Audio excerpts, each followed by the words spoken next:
Hello, my name is Taku Chihaya, and I'm the director of SmackDown vs. Raw.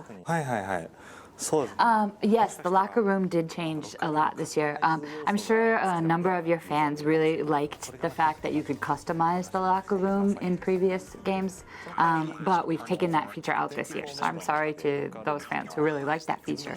But in place of that, in the 24/7 mode, based on how well you do in the mode and how your character develops throughout that mode, your locker room will change based on how you are rising through the ranks in the WWE. And once you get to the highest rank, your locker room will be really cool. It's totally pimped out, and so I'm not going to tell you what it is, but you'll have to just get to the highest rank and see for yourselves. So in terms of the 24/7 mode, and the reason why we decided to get rid of doing a separate season mode and a GM mode was because we saw faults with both of those different modes. First of all, the season mode had a great deal of voiceover in it, and it became difficult to add in gameplay type features into season mode because we ended up just being concerned about the story of season mode, and we would always just be so bogged down with producing the story and figuring out about the story that we felt like we left out a lot of key gameplay elements of it. On the other hand, some of the faults that were in GM mode were that there wasn't any storytelling and there wasn't a lot of acting, and it just became a place where probably our really most extreme hardcore fans went in and just kind of created their own world and tried to succeed as a GM. But it didn't leave anything else for the other users. So it didn't have any of the kind of really cool things that existed in season mode either, like the cutscenes or a lot of the cool things that we did in season mode.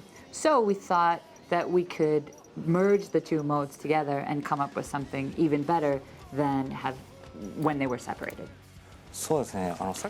Yes, as I mentioned before, the decision to bring the two modes together was made thinking that we're going to bring a lot of fun, new, cool things that we couldn't do when they were separated and bring them together. But just as you said, by bringing these two modes together, we totally increased the overall complexity in terms of development.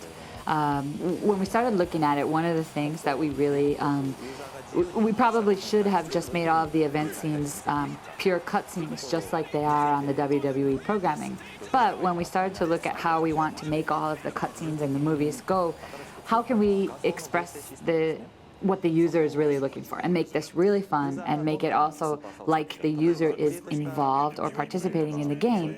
My entire staff, we all got together, we put our heads together, and what we came up with was almost like an image compositing system that is inside of the game this year. So if you've taken a superstar that you created, like in our Create a Superstar mode, you created yourself, you can take that, with using this image compositing system that we have inside of the game, your character will actually be comped into whatever background is going on in those cutscenes. So if it's a movie that's playing, and it's supposed to be, if you by default it would be someone else, you can bring your character into that.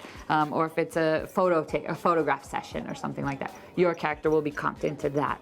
And so while being a very cool feature, it ended up being very complex because it involved the work of our modeling staff and a large number of our programmers to get this done and into the game. Yes, since we included the ECW brand in the game this year, we did go back and look at old footage as you suggested. At Yukes, inside of Yukes, we have tons of videos and DVDs. We have a room where the entire wall is a bookshelf filled with videos and DVDs of all pro wrestling matches. And this isn't just pro wrestling from the United States or from Japan, but from other countries as well. We have the Korean Pro Wrestling League DVDs and tapes there as well. So we went back, and since we included ECW this year, we thought we really had to look through the ECW footage. So we looked at lots of old ECW matches and footage, and some of the more memorable ones are some of Taz's matches. A lot of RVD ones were really cool, and we love Tajiri, and so we were able to see a bunch of his matches too. But when we were looking through all of this footage, the point that we came upon was that not only were the matches themselves and the actions the moves that the superstars in the ECW League performed very cool and exciting, but something that really came through on the tapes was the power of the ECW audience and the fans of the ECW brand. They actually seem to be creating the excitement or that passion that goes into the matches just as much, if not more, than the superstars themselves. So the way that they root for their superstars that they are fans of was really, really cool and grabbed us, and we tried very hard to bring that feeling into the crowd for the ECW matches in our game as well. First of all, I'm really glad that you like the way we use the weapons in ECW Extreme Rules match this year. Thank you. But second, yes, as you mentioned, we have tons of weapons included in the game this year. But what we did is we looked at all of the weapons that are available for the ECW superstars to use on the WWE programming, and then we looked through that to figure out which ones are cool, which ones our fans would like. But more so than that, we looked at how we're going to use them in the game and tried to pick out the ones that would be the most beneficial to gameplay. Like a WWE fan looks at a guitar or looks at a beer cup and immediately knows how they could use that as a weapon in an ECW Extreme Rules match. And so what we did is we tried to pick weapons that would add to the excitement of our gameplay. Yes, similar to a baseball game or a boxing game, we are working really hard to translate what the fans see on TV into the game. However, different than what you see on TV in specific to a wrestling game, the matches on TV in wrestling are predetermined who's going to win.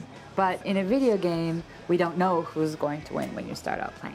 To give you a little bit more specific information about the reason why this is really challenging to bring that into a game is because both of the players, when playing a game, try to win, and they try no matter what to win the match.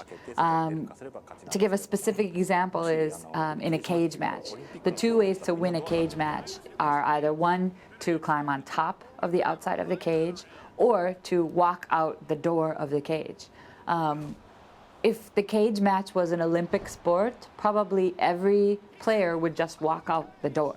I sit around at my desk watching wrestling DVDs and videos all day long with my feet up.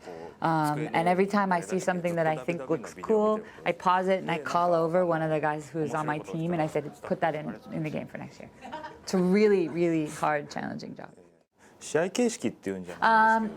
This is not a match type that I'd like to add, but a feature maybe. I'd like to see if we could figure out a way to do SmackDown versus Raw versus TNA. Yeah, the guy who makes the AI, he has studied the precise timing that's the best to do a reversal, or pretty much the patterns and the timing to perform or execute every single move in the game in order to get the desired result. And so he's the best player in the office, but it's really not fun to play against him.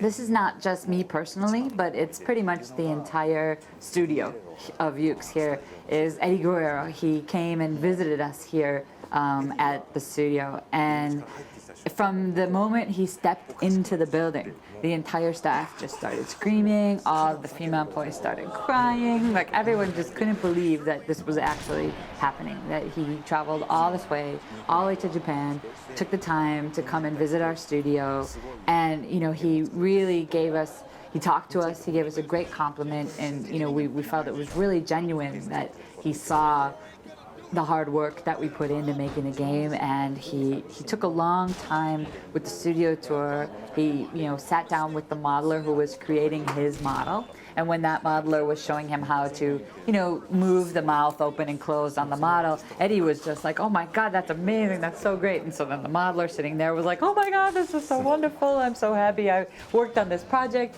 And it was just the entire atmosphere of his visit really made it worth doing this job for my staff. And so I would say he's probably our company's favorite. I am speaking on behalf of the animators who create the entrance videos in the game. Please don't skip the entrance videos. You have no idea the blood, sweat, and tears that go into creating the entrance videos year after year for the game. And I believe all of you just watch it one time the first time, and then after that you just skip right through it and get into the game. But it really is a lot of hard work that goes into making it exactly like it is on the programming. And the WWE fans will know immediately whether it's correct or not correct. So please take the time to look at the entrance videos and don't skip through them all the time. The ECW